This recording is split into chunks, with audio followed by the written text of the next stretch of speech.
बिस्मिल्लाहिर्रहमानिर्रहीम। अस्सलाम वालेकुम dear students, it's me Miss Shahzadi Nazir. आप लोग कैसे हैं बच्चों? जी, तो अब जल्दी से बायो की बुक्स खोल लीजिएगा और चैप्टर सेकंड हमने स्टार्ट किया हुआ है।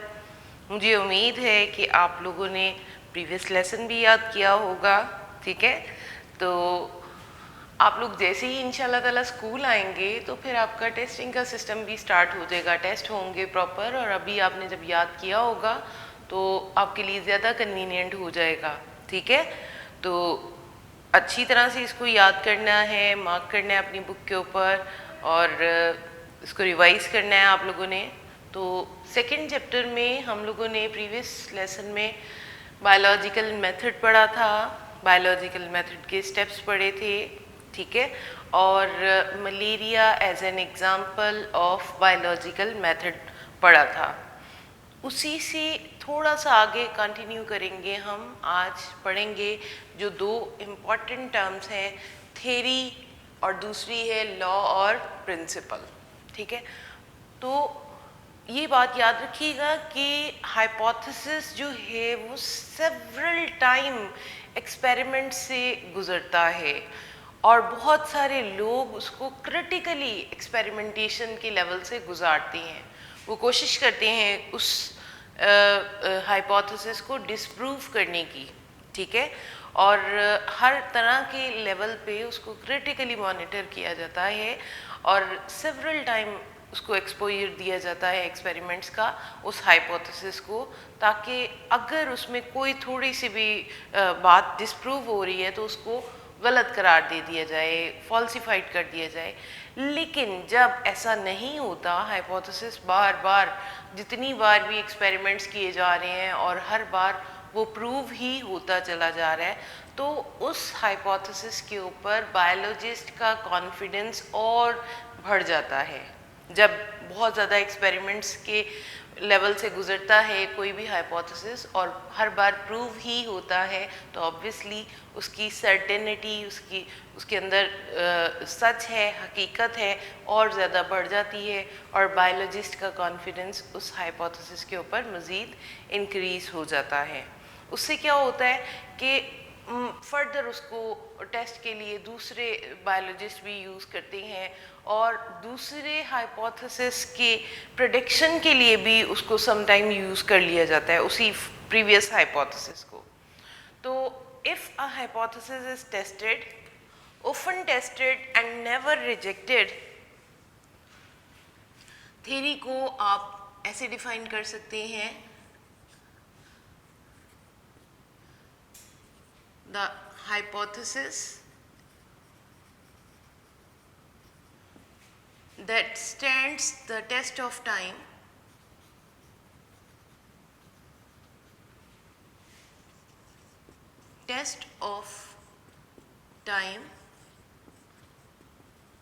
often tested, never rejected.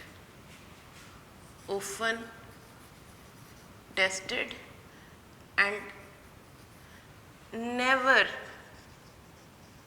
rejected is called a theory.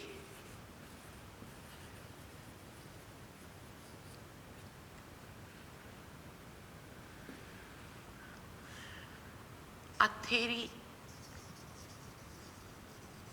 deals with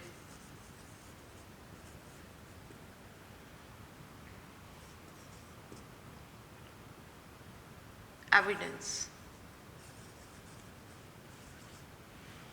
एक ऐसा हाइपोथेसिस जो बार बार टेस्ट किया जा रहा है, stands the test of time, often tested but never rejected. जब भी उसको टेस्ट किया जाएगा वो कभी भी रिजेक्ट नहीं हो रहा है, तो उसको हम नेक्स्ट लेवल दे देंगे थ्योरी का, ठीक है?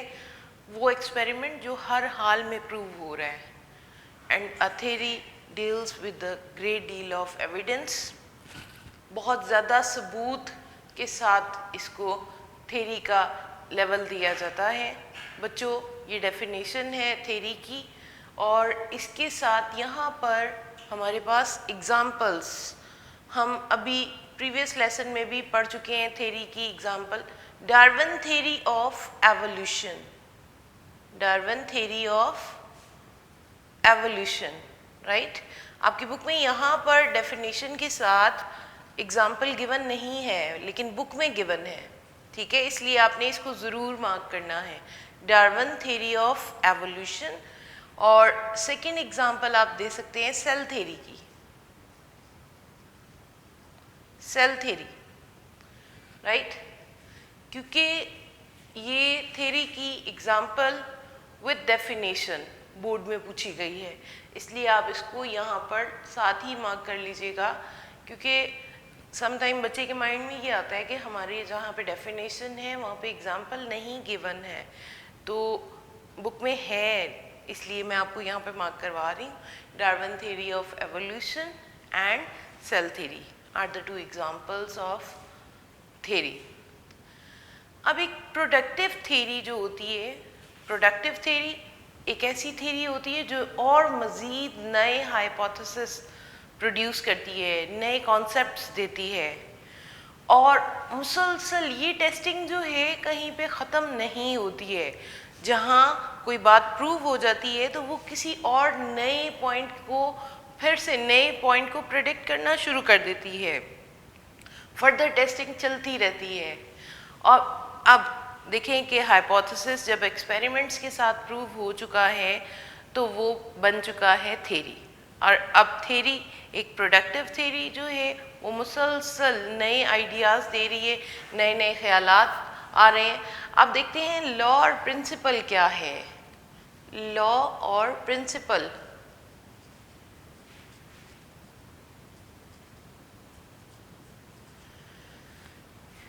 if a theory survives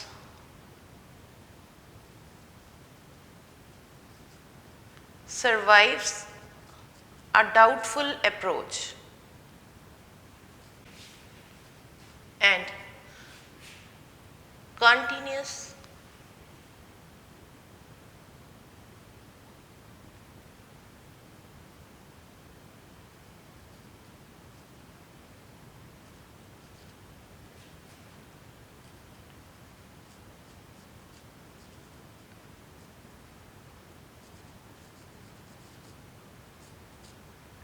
to support a hypothesis,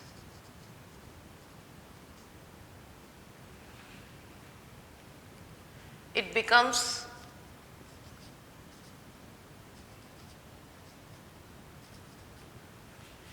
law or principle। जी बच्चों, अगर थ्योरी क्रिटिकल अप्रोच से निकल जाती है और बार बार प्रूफ हो रही है, डाउटफुल अप्रोच से निकल गई है, continues to be supported by hypothesis, it becomes law or principle। क्योंकि हाइपोथेसिस प्रूव हो गया तो थ्योरी का दर्जा मिल गया। अब थ्योरी फर्दर टेस्टिंग से गुजर गई है तो उससे बड़ा लेवल बन जाएगा। वैसे तो आपने प्रीवियस बायोलॉजिकल मेथड में 7 स्टेप्स पढ़े हैं, लेकिन ये 2 स्टेप्स भी बहुत ही इम्पॉर्टेंट हैं, क्योंकि जब एक थ्योरी मुसलसल क्रिटिकल अप्रोच में से प्रूव हो जाती है तो वो लॉ या प्रिंसिपल बन जाती है। Law is the constant fact of nature, law is a constant fact of nature, एक हकीकत है, एंड इट इज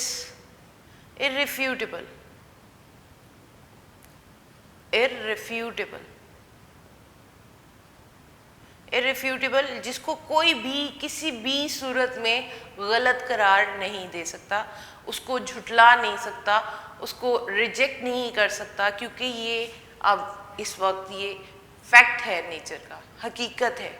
और याद रखिएगा कि आप कोई भी लॉ पढ़ते हैं किसी भी साइंस सब्जेक्ट में, फिज़िक्स में, बायो में या केमिस्ट्री में, तो आप उसको एज इट इज़ ही पढ़ते हैं आप उसमें इवन के खुद से कोई स्टेटमेंट भी चेंज नहीं करते हैं, because it is very close to nature, it is very constant fact of nature.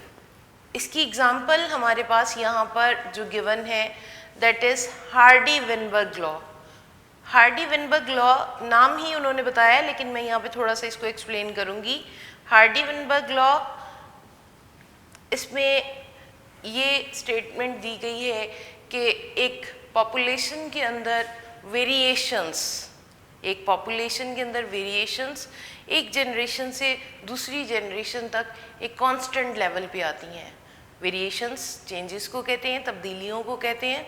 तो हार्डी-विनबर्ग लॉ का ये कहना है कि एक पॉपुलेशन के अंदर वेरिएशंस एक जनरेशन से दूसरे जनरेशन तक कांस्टेंट होती हैं उस वक्त तक जब तक कि कोई डिस्टर्बिंग फैक्टर या कोई एनवायरमेंटल फैक्टर उनके ऊपर असरअंदाज नहीं होता। यानी हर नस्ल के अंदर जितनी भी तब्दीलियाँ आती हैं वो एक कांस्टेंट लेवल पे होती हैं और उस वक्त तक ये कांस्टेंट होती हैं जब तक कि कोई डिस्टर्बिंग फैक्टर, कोई एनवायरमेंटल फैक्टर है जो कि असरअंदाज ना हो रहा हो। This is named as Hardy Weinberg law. दूसरा है जी मेंडल्स लॉ ऑफ इनहेरिटेंस।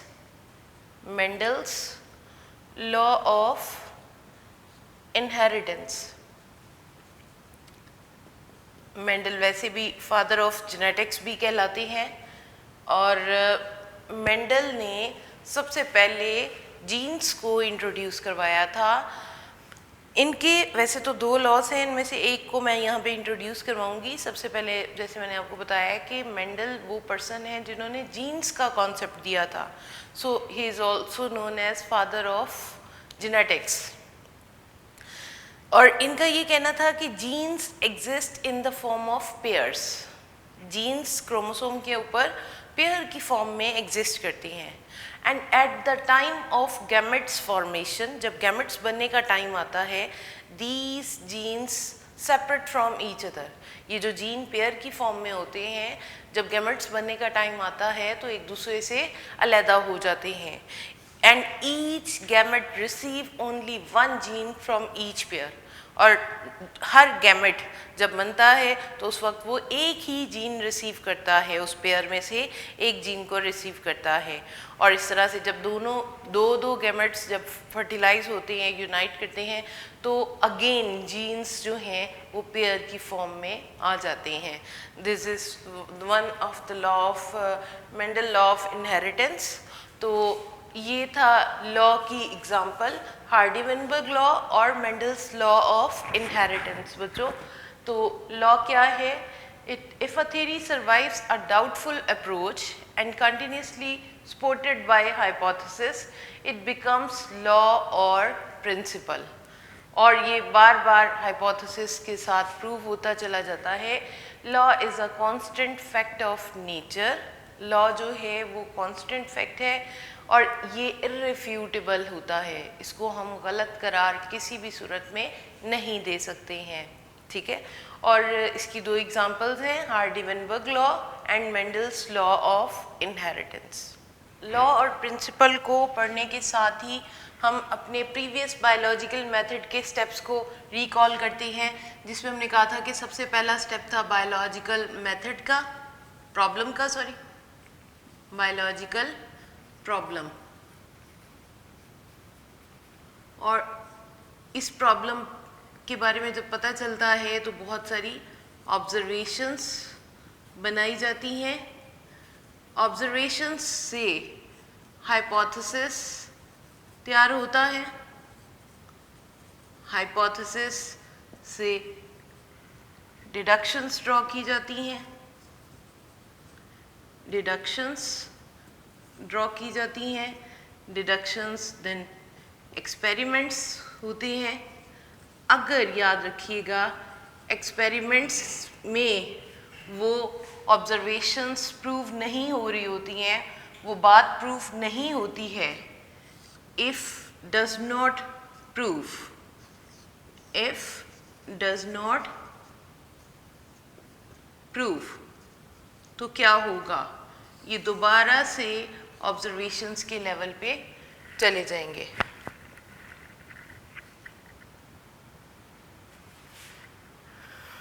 और एक्सपेरिमेंट्स अगर प्रूफ कर देते हैं, इफ प्रूफ, अगर ऑब्जर्वेशंस और हाइपोथेसिस प्रूव्स हो जाती हैं तो उनको समराइज किया जाता है, समराइजेशन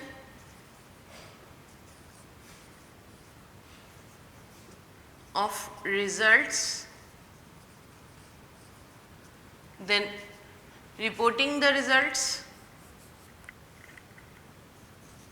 रिपोर्ट की जाती है डिफरेंट लेवल्स पे, reporting of results. Further testing होती है, रिपोर्टिंग के बाद से फर्दर टेस्टिंग होती है, और अगर ये बात इन टेस्ट के साथ प्रूव हो जाती है तो इट बिकम द थ्योरी। और अगर फर्दर टेस्टिंग हो रही है, थ्योरी के ऊपर फर्दर टेस्टिंग हुई और वो भी प्रूव हो गई है, तो ये बन जाएगा लॉ और प्रिंसिपल, लॉ और प्रिंसिपल बन जाएगा। ठीक है जी, ये दो स्टेप्स हमने बायोलॉजिकल मेथड में आज फर्दर ऐड किए हैं। हमने कहा था बायोलॉजिकल प्रॉब्लम के ऊपर ऑब्जर्वेशंस इकट्ठी होती हैं, ऑब्जर्वेशन से हाइपोथेसिस बनते हैं, हाइपोथेसिस से रिजल्ट्स निकाले जाते हैं और फिर उसके ऊपर एक्सपेरिमेंट्स किए जाते हैं। अगर एक्सपेरिमेंटली वो हाइपोथेसिस प्रूव नहीं होता है, if does not prove experimentally, तो दोबारा से नई ऑब्जर्वेशंस इकट्ठी की जाती हैं और नए लेवल पे दूसरे दर्जे पे जाके उसको दोबारा डिज़ाइन किया जाता है और उसको दोबारा से टेस्ट किया जाता है। लेकिन अगर प्रूव हो जाता है एक्सपेरिमेंटली वो हाइपोथेसिस, तो उसको रिजल्ट्स को समराइज करके उसकी रिपोर्टिंग की जाती है, और रिपोर्टिंग से दूसरे लोगों को जब पता चलता है तो वो फर्दर उसको टेस्ट करते हैं। फर्दर टेस्टिंग से अगर वो बात प्रूव हो जाती है तो इट बिकम्स द थ्योरी, और थ्योरी जब फर्दर टेस्ट होती है तो वो बन जाता है लॉ एंड प्रिंसिपल।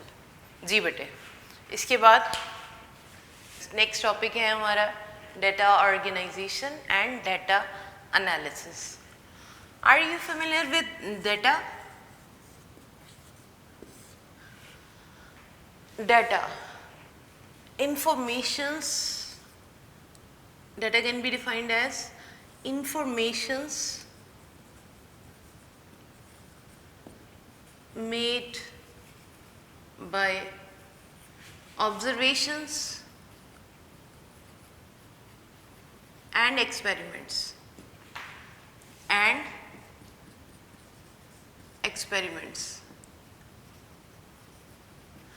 वो तमाम इंफॉर्मेशंस जो आपको ऑब्जर्वेशन से और एक्सपेरिमेंट से मिलती हैं, that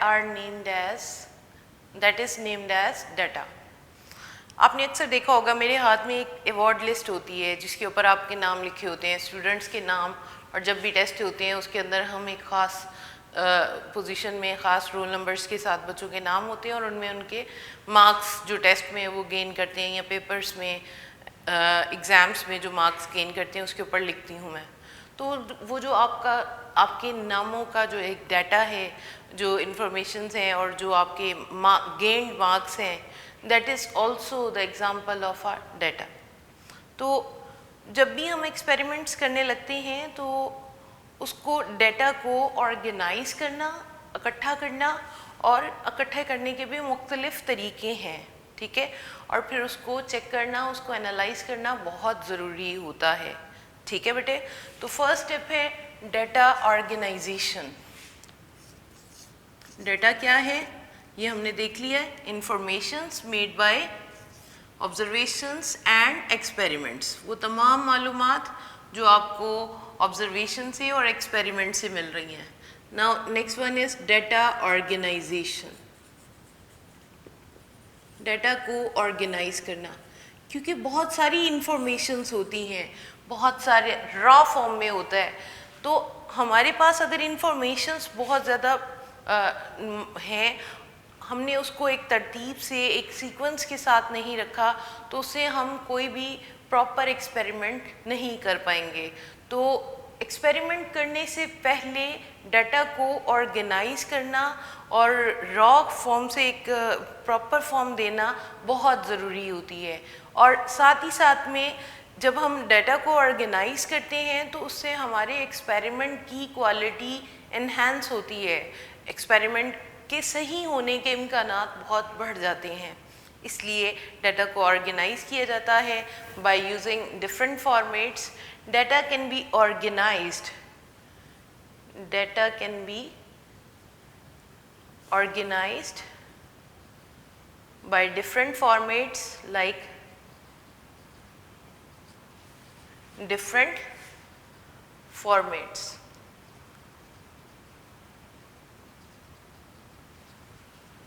Like table, flowchart,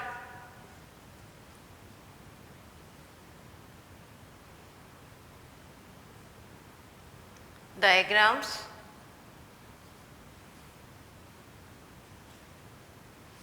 maps,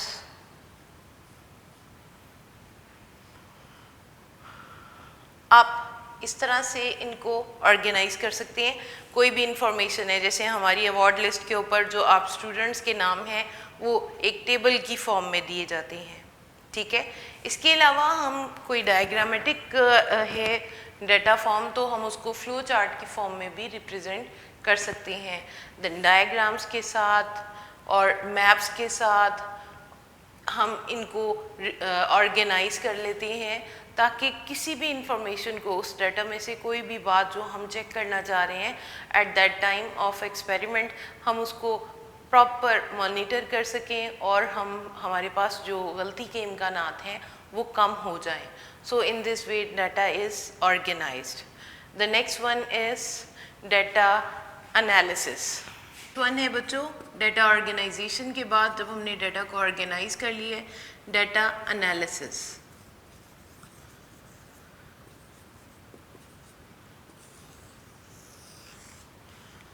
data को एनालाइज करना by using stats formulas is very important step. और डाटा एनालिसिस में मेन जो दो स्टैट की यूज़ की जाती हैं terms, that first one is ratio, जो कि आप लोग फेमिलियर हैं, एंड प्रोपोर्शन।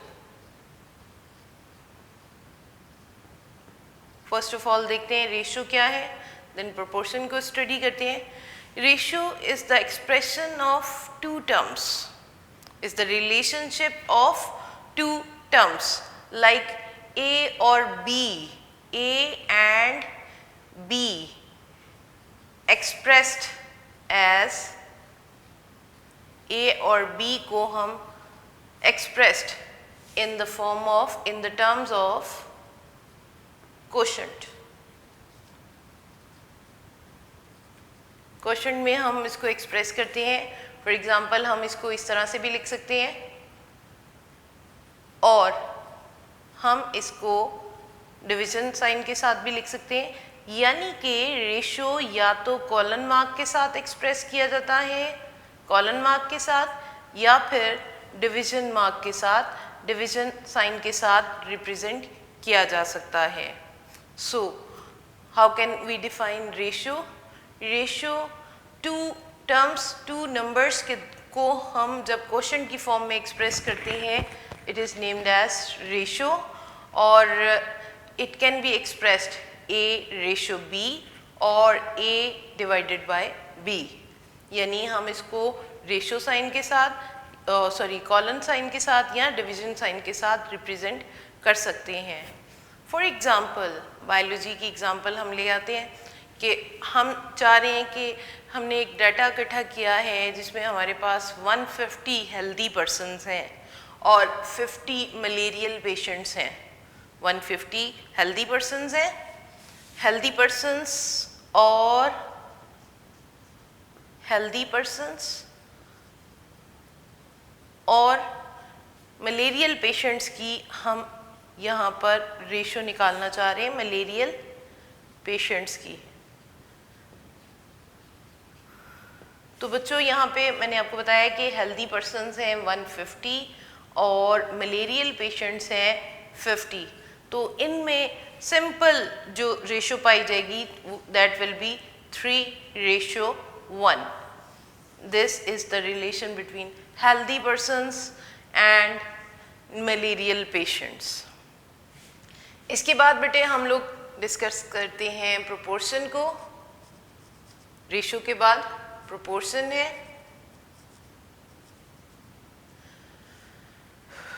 प्रोपोर्शन में हम दो रेशियोज को इक्वालिटी साइन के साथ रिप्रेजेंट करते हैं।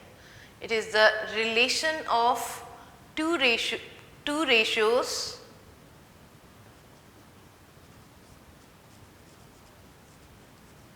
expression of two ratios by equality।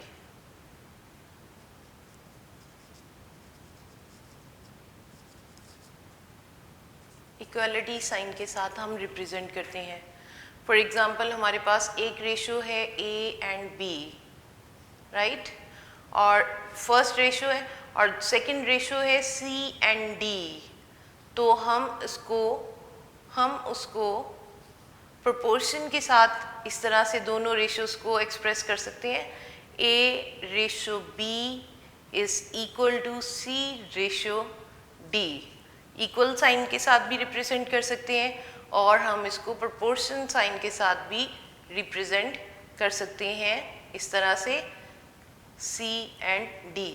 तो दो रेशियोज को हम यहाँ पे एक्सप्रेस कर रहे हैं। फर्स्ट रेशियो थी हमारे पास A/B और दूसरी थी C एंड D। यहाँ पर 4 वैल्यूज़ हैं, ठीक है बेटे, आप देख सकते हैं कि 4 वैल्यूज़ आर गिवन। और अगर हमारे पास इन 4 में से कोई एक वैल्यू मिसिंग हो, अगर अननोन हो, तो हम इसको प्रोपोर्शन के रूल से हम फाइंड आउट कर सकते हैं। इसकी एग्जांपल अब यहाँ पे मैं आपको एक्सप्लेन करती हूँ। जैसे वो कहते हैं कि पहले बायोलॉजिस्ट ने एक्सपेरिमेंट किया 20 हेल्दी स्पैरोज के ऊपर। 20 हेल्दी स्पैरोज को बाइट करवाया गया इन्फेक्टेड मॉस्किटोज से। तो उन 20 में से 16 स्पैरोज ऐसी थी जो कि इन्फेक्टेड हो गई मलेरिया से, ठीक है। अब दूसरा एक्सपेरिमेंट फर्दर उसने दूसरे लेवल पे एक और एक्सपेरिमेंट डिज़ाइन किया है और अब बायोलॉजिस्ट ये फाइंड आउट करना चाह रहा है कि 100 स्पैरोज हैं हेल्दी, और जब उन 100 हेल्दी स्पैरोज को मॉस्किटोज से बाइट करवाता है तो कितनी स्पैरोज इन्फेक्टेड होंगी, उन इन्फेक्टेड मॉस्किटोज से कितनी स्पैरोज जो हैं मलेरिया में मुब्तला हो जाएंगी। पहले तो उसने एक्सपेरिमेंट किया है। फर्स्ट रेशियो जो हमारे पास आई जो प्रीवियस एक्सपेरिमेंट की थी कि उसने देखा कि 20 में से 14 स्पैरोज जो हैं वो इन्फेक्टेड थी, ठीक है। 20 में से 14 स्पैरोज इन्फेक्टेड थी। This is the first ratio है, ठीक है। और सेकेंड रेशियो है जी के कितनी स्पैरोज, लेट्स सपोज कि हम उसको x से मार्क कर देते हैं, कितनी स्पैरोज हैं जो इन्फेक्टेड होंगी आउट ऑफ 100 कितनी स्पैरोज इन्फेक्टेड होंगी। This is the second ratio. We can find the number of sparrows out of 100 by using proportion 14:20 proportion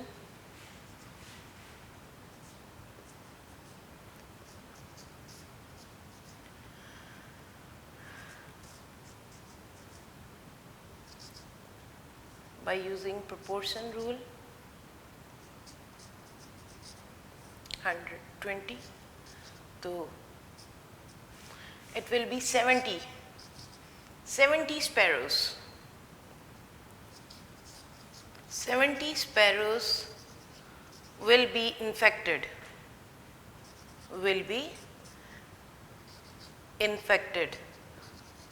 out of 100। क्योंकि फर्स्ट में तो उसने एक्सपेरिमेंट किया, 20 में से उसके पास 14 स्पैरोज ऐसी थी जो कि मलेरिया में मुब्तला हुई थी after biting mosquitoes, infected mosquitoes. अब दूसरे में वो कैलकुलेट करके ख़ुद से बता सकता है बाय यूजिंग प्रोपोर्शन कि कितनी स्पैरोज इन्फेक्टेड होंगी। इस तरह से स्टैट जो है वो बायोलॉजी की रिसर्च में बहुत ही इम्पॉर्टेंट, आप ये समझ लें कि खिदमात सर अंजाम दे रहा है, क्योंकि उससे कोई भी डाटा, कोई भी इंफॉर्मेशंस को फाइनलाइज करने में हेल्प मिलती है और हम उससे एक रॉ डाटा से एक रिज़ल्ट्स निकाल लेते हैं और जिससे एक्सपेरिमेंट्स करना फर्दर इजी हो जाता है और कंपाइल्ड फॉर्म में हमारे पास रिज़ल्ट्स आ जाते हैं। नेक्स्ट टॉपिक है बच्चों mathematics S and integral part. Last में एक पैराग्राफ हमारे बुक में गिवन है, integral part of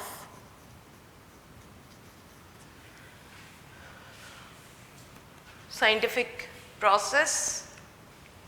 scientific process को कंप्लीट करने के लिए मैथमेटिक्स एक लाजमी हिस्सा है।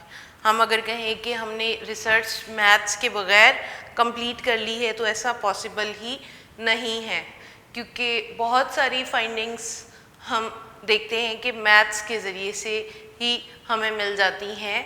लाइक कहते हैं कि मैथमेटिक्स के ज़रिए से बहुत सारी रॉ डेटा को हम इकट्ठा कर लेते हैं, ऑर्गेनाइज करते हैं और फिर उसको एनालाइज कर लेते हैं, उससे कि एक्सपेरिमेंट जो है वो फर्दर स्मूथ हो जाता है। मैथमेटिक्स बायोलॉजी में जिन चीज़ों में बहुत ज़्यादा यूज़ हो रहा है, that is used in gene finding. Genes are located on the chromosomes, gene finding में बहुत ज़्यादा यूज़ हो रहा है। इसके बाद प्रोटीन स्ट्रक्चर को समझने के लिए भी मैथमेटिक्स की हेल्प ली जाती है, प्रोटीन स्ट्रक्चर। और बच्चों याद रखिएगा कि हमारी बॉडी में, लिविंग ऑर्गेनिजम्स की बॉडी में प्रोटीन डिफरेंट टाइप्स की पाई जाती हैं और उन डिफरेंट टाइप्स की प्रोटीन की एक प्रोटीन के दूसरी प्रोटीन के साथ इंटरेक्शन, प्रोटीन प्रोटीन इंटरेक्शन, एक प्रोटीन से दूसरी प्रोटीन की स्ट्रक्चर का क्या इंटरेक्शन है, ये कैसे एक से दूसरी बनती है, इस सारे को हम स्टडी करते हैं मैथमेटिकल टूल्स के ज़रिए से। मैथमेटिकल टूल्स के ज़रिए से जीन फाइंडिंग्स में हेल्प मिलती है, प्रोटीन स्ट्रक्चर को अंडरस्टैंड करते हैं और प्रोटीन प्रोटीन इंटरेक्शंस को भी हम मैथमेटिक्स के ज़रिए से एलेबोरेट कर सकते हैं। Now next one is bio informatics.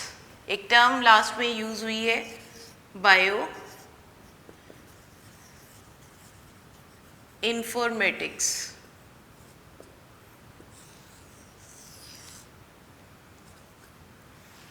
Bioinformatics refers to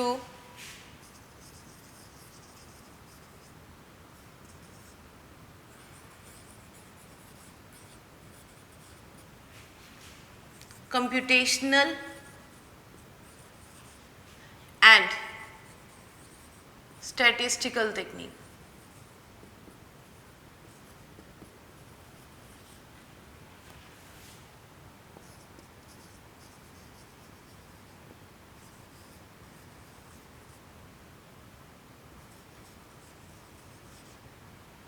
Used to explain the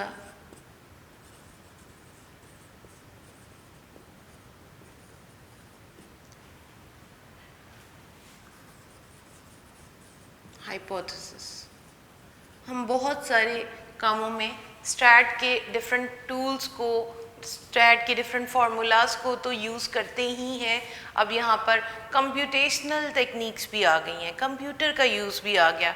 जब हम बहुत सारे हाइपोथेसिस को एक्सप्लेन करते हैं स्टैट के साथ और कंप्यूटर की हेल्प से हम उन को एक्सप्लेन करते हैं, the term is named as bio informatics. Mathematics as an integral part की लास्ट में ये डेफिनेशन गिवन है, bioinformatics refers to computational and statistical techniques used to explain the hypothesis. जी बच्चों, ये था हमारा सेकंड चैप्टर। तो हमने इसको एक बार गो थ्रू कर लेते हैं कि हमने इस चैप्टर में क्या क्या बातें पढ़ी हैं। सबसे पहले हमने बायोलॉजिकल मेथड से स्टार्ट किया था। बायोलॉजिकल मेथड की इम्पोर्टेंस क्या है, उसके बाद how man has always been a biologist, उसके बाद हमने इसके बेसिक स्टेप्स के ऊपर स्टडी किया था। That was there are only 7 steps: recognition of biological problem, observations, hypothesis formulation, then deductions, experiments, summarization of results and reporting the results. इसके बाद बेटे इनके बाद हमने बायोलॉजिकल मेथड के इन स्टेप्स को के बाद मलेरिया को स्टडी किया कि मलेरिया कैसे हिस्ट्री में एक डेंजरस डिजीज़ थी और बायोलॉजिस्ट ने इसको कैसे स्टडी किया एज अ प्रॉब्लम और इसको कैसे सॉल्व किया गया। देखिए कुछ चीज़ें नेचर की नेचर में पाई जाती हैं, हमारी सराउंडिंग में पाई जाती हैं, ये और बात है कि हमारे लिए अननोन होती हैं। जैसे आपने देखा कि मलेरिया का ट्रीटमेंट जो है वो कुछ हर्ब्स के साथ किया जा रहा था, बाग के साथ किया जा रहा था फीवर्स का treatment, that was yes named as किना आपने पढ़ा, और मर्चेंट्स ने उसको लेके जाना शुरू कर दिया था अमेरिका से यूरोप में, और जब वो किना की शॉर्टेज हो गई तो उसी से मिलता जुलता उन्होंने दूसरा प्लांट खुद से लेके जाना शुरू कर दिया। दे डोंट नो कि what is the importance of that plant. That plant was named as cinchona, और उस सिनकोना के अंदर जो केमिकल पाया जाता है that is very effective for the remedy of malaria, that is named as quinine. ठीक है, और उसके बाद आपने ये भी देखा कि मलेरिया जो है दो वर्ड्स का कॉम्बिनेशन है, 2 इटालियन वर्ड्स का कॉम्बिनेशन है, मेला एंड एरिया। इसके बाद बेटे आपने डिफरेंट ऑब्जर्वेशंस पढ़ी, लेवरॉन ने कैसे प्लाज्मोडियम को डिस्कवर किया था, स्टडी किया था। इसके बाद आपने देखा कि AFA King observations were there. AFA King की ऑब्जर्वेशन पर फिर रोनाल्ड रोस ने एक्सपेरिमेंट्स किए और by using female mosquitoes Anopheles and Culex उसने एक्सपेरिमेंट्स करके ये बात प्रूफ की कि प्लाज्मोडियम जो है मॉस्किटोज़ के ज़रिए से ह्यूमन बॉडी में ट्रांसमिट होते हैं, और एक मलेरियल पेशेंट्स को काटने पे प्लाज्मोडियम मॉस्किटोज़ में चला जाता है और मॉस्किटोज़ फिर उसको एक हेल्दी पर्सन तक जब उसको बाइट करेंगे तो ट्रांसमिट करेंगे। इसके बाद फिर आपने पढ़ा लॉ और principle, theory, law and principle, और आपने देखा कि लॉ में, थ्योरी में जब एक हाइपोथेसिस सरवाइव करता है सेवरल टाइम एक्सपेरिमेंट्स होने के बाद भी, तो वो ही हाइपोथेसिस को दर्जा मिल जाता है थ्योरी का। और थ्योरी जब सरवाइव करती है डाउटफुल अप्रोच से और बार बार एक्सपेरिमेंटली प्रूव होती है तो इट बिकम्स द लॉ और प्रिंसिपल। फिर इसके बाद बेटे हमने नेक्स्ट टॉपिक देखा data organization and data analysis का। ठीक है, डाटा ऑर्गेनाइजेशन में डाटा ऑर्गेनाइज किया जाता है, डाटा को एक फॉर्म दी जाती है, किसी एक ऑर्गेनाइज फॉर्म में लाया जाता है और डाटा को ऑर्गेनाइज किया जाता है डिफरेंट मेथड्स के साथ, फॉर्मेट्स के साथ, like flow charts, diagrams, maps और टेबल्स के साथ। ठीक है, इसके बाद हमने देखा कि डाटा को एनालाइज किया जाता है बाय यूजिंग स्टैटिस्टिकल टूल्स और डिफरेंट फार्मूलाज जो सबसे ज़्यादा कॉमनली यूज़ हो रहे हैं, जो हमारी बुक में भी इस लेवल पे डिस्कस हुआ है। There are two which are ratio and proportion. फिर एट द एंड हमने ये देखा कि mathematics as an integral part of scientific research क्या काम कर रहा है। मैथमेटिक्स के ज़रिए से बहुत सारी अननोन चीज़ों को कैलकुलेट कर लिया जाता है और उसमें उन्होंने बताया है कि जीन फाइंडिंग्स की जाती हैं, जीन के बारे में पता चलाया जाता है, प्रोटीन की स्ट्रक्चर को समझा जाता है मैथ्स के ज़रिए से, और उसके साथ ही साथ में प्रोटीन इंट्रैक्शन को भी एक्सप्लेन किया जा सकता है। इसके बाद बायो इन्फॉर्मेटिक्स लास्ट टर्म है ये कि bioinformatics refers to computational and statistical techniques used to solve a biological problem। इसके बाद बेटे आप ये देख लीजिएगा कि हमारे इस चैप्टर में जितने भी टॉपिक्स हैं, first of all biological method, second one malaria as a biological malaria as an example of biological problem, ठीक है, और उसके बाद जो भी टॉपिक गिवन है ये एज अ लॉन्ग भी हमारे पास क्वेश्चन हो सकते हैं, और जितने भी इनके अंदर टर्म्स हैं, शॉर्ट क्वेश्चंस मैंने साथ साथ बोले हैं, वो सारे भी आपने याद करने हैं।